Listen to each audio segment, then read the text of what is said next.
Welcome back, everybody. Welcome back already.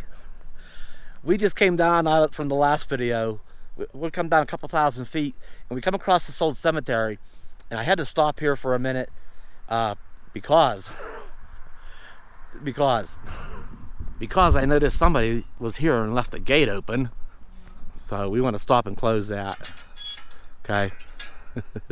Actually, that's not why we stopped. I think that marker, maybe this was established in 1890, this cemetery. I don't know if there's gravestones older than that. That would not be accurate then.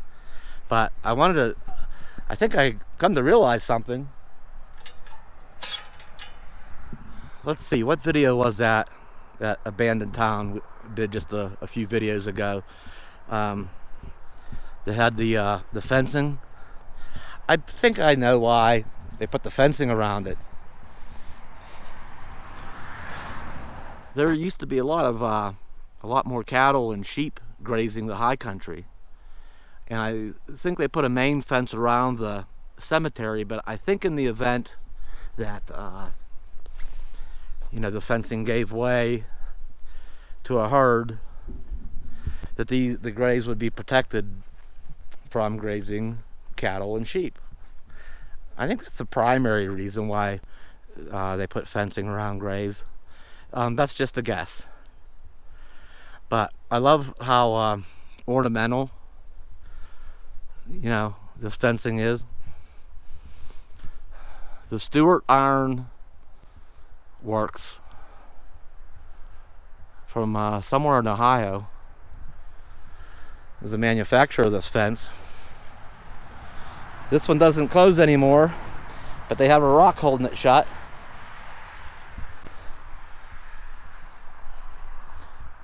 The old stonework and ironwork stuff just fascinates me, just like old architecture, old buildings. So Louis Henry Reich from Oldenburg, Germany, February 1878 to 1906. This person died in 1924.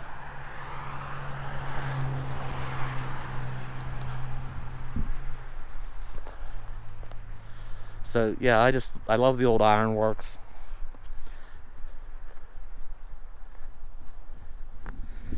And the corner posts are a little extra fancy.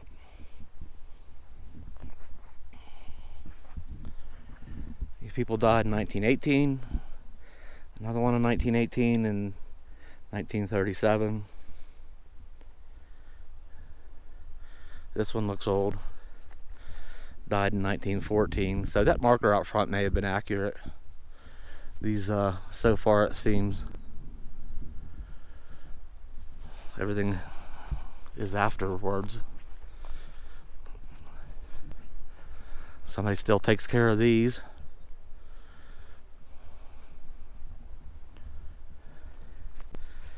Yeah, the ironwork up here is a little different. It's not as fancy, but this is pretty recent. Yeah. So the cemetery's been around a while, but it's still used. Yeah, I wonder if anything would have been on this built on this concrete. It's like a concrete footer. It had metal posts on the corners.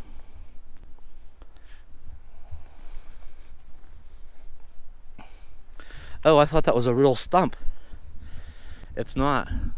That stump is a marker. Huh. Isn't that interesting? That's unique. Well, maybe we'll see this one more over here, and we're gonna get on our way. Remember, this is right after the last video, and we're still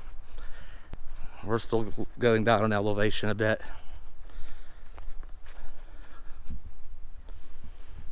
No marker in this one.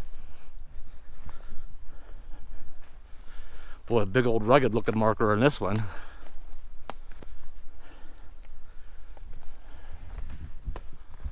Laura D. Smith, wife of Gladford E. Smith, 1853 to 1909.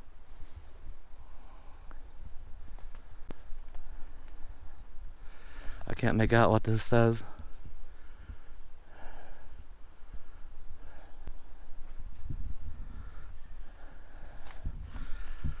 Wow, this is a fancy one out of marble. A Masonic, a Mason. Huh.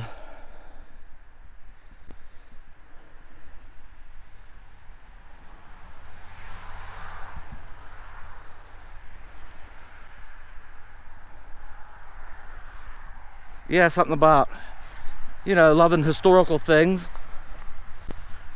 I mean, cemeteries certainly fall into that. You can hear the stories of some of these folks. That's what's great about old folks. They got the old stories. And when they're gone, so are the stories. Unless they've been recorded somewhere. But a lot of those don't get recorded. Some of those are just sitting around talking. You hear those stories. Oh, I passed by this one, didn't I? No, I seen this one, yeah. I didn't notice that it was the double gates. That's what caught my attention this time around.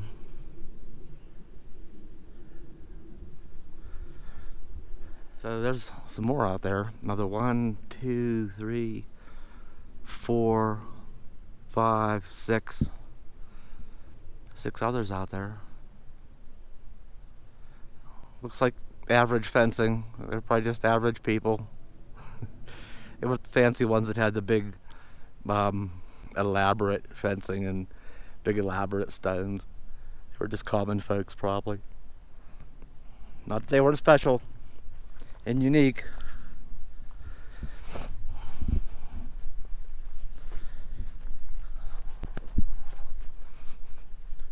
Not putting anybody down here. Okay. So that's it. I feel like I'm still wrapping up the last video. But we're going to be on our way here. Get down a lot of the mountains. I'm coming, Bella. Yeah, I don't know who was here last, but they didn't shut the gate.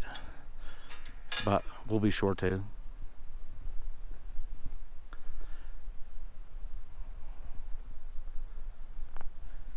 Yeah, this is Rico Valley Cemetery. We just came through the little town of Rico. I think the elevation was just over 8,000 feet. So we're getting down out of the hills. There's another section of the cemetery across the road, but it definitely looks newer. A couple oldies in there, but I think we're good. So the cemetery, we come down across the street, and I noticed the original main gate says not Rico Valley, it says Valley Rico Cemetery. And there's a little, and there must be miners buried here. There's a little circle on the gate that has a pick and a shovel. So, from what I understand, that indicates it was started out at least as a miners' cemetery. I don't know. So I noticed this is upkept. It's got some flags here along the ground, and the flagpole has a little solar thing on it with a light to illuminate the flag at night. It's pretty nice. If it was a miners' cemetery, might add something a little more interesting to it. Yeah, the need for a cemetery in Rico came about when the murder of Julius Frenchy Bergen on August 31st, 1879 by George the Kid McGoldrick. The earliest recorded fatality Fred Hearn was overcome by bad air in the Bluebird Tunnel of the Pittsburgh mine. Marshall George was the first lawman killed in the line of duty in 1882. He was shot while trying to apprehend Tom Wall and Charlie Trinidad Cummins for stealing saddles from Schuler and Bang store. For further information, visit the Rico Museum, the Rico Library, or www.valleyricocemetery.com. Now that's a thought. That's a really cool plaque. That would be interesting to see how a lot of old cemeteries started. You know, of course the town was pretty young, you know, first started, and what the first couple of fatalities were, you know, back in the ruffian days. Not that there's not still ruffians around, but you know what I mean. Anyway, we're gonna get out of here. A little bit of history.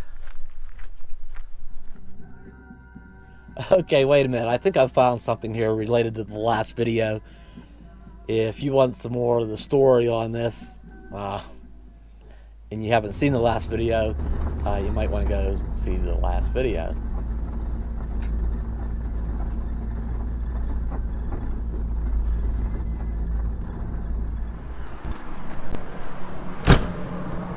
You're not going to believe what I found. We came all the way down in elevation to just under 7,000 feet. Oops, I left my headlights on. You ready for this? There it is, the Golden Goose. I'm sorry, the Galloping Goose. How incredible to find this thing. Went over the Ophir Loop and the Lizard Head Loop, Scenic Line, Thompson Park, and Dolores Canyon. Can't say that quite right. But Dolores looks like a big, used to be a freight station or passenger station on that side of the road. I don't know, this is a cool little town. Elevation 6,957 feet. Huh. Must have been several rails. Must have been a rail yard down here because, you know, there's this building over here which seems, I don't know, with all the doors in it. No, there's a freight door over there. That was definitely a railroad, probably freight. And this over here was passenger.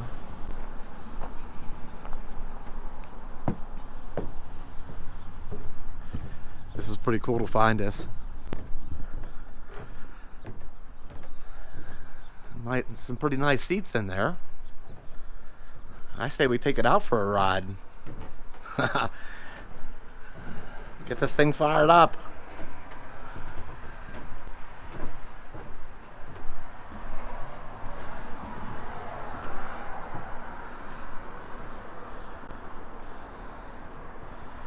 Yeah, wouldn't that be something? They should keep it up and running, tuned up and maintenanced, and have excursion rides. But it's landlocked. These rails come to an end here, and they go down just a little ways and end down at the next building.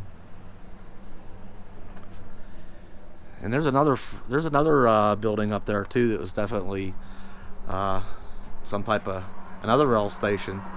Yeah, this must have been a pretty big yard. A rail yard down here.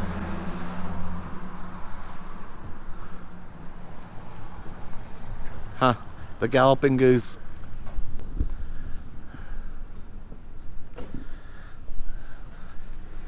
Well, that makes sense.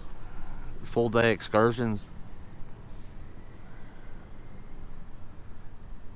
I don't get it. It's landlocked. Maybe they have some mechanism to attach to the end of the tracks here, and they load it in certain times a year and take it out. It looks like only in May. Well, in September, I don't know.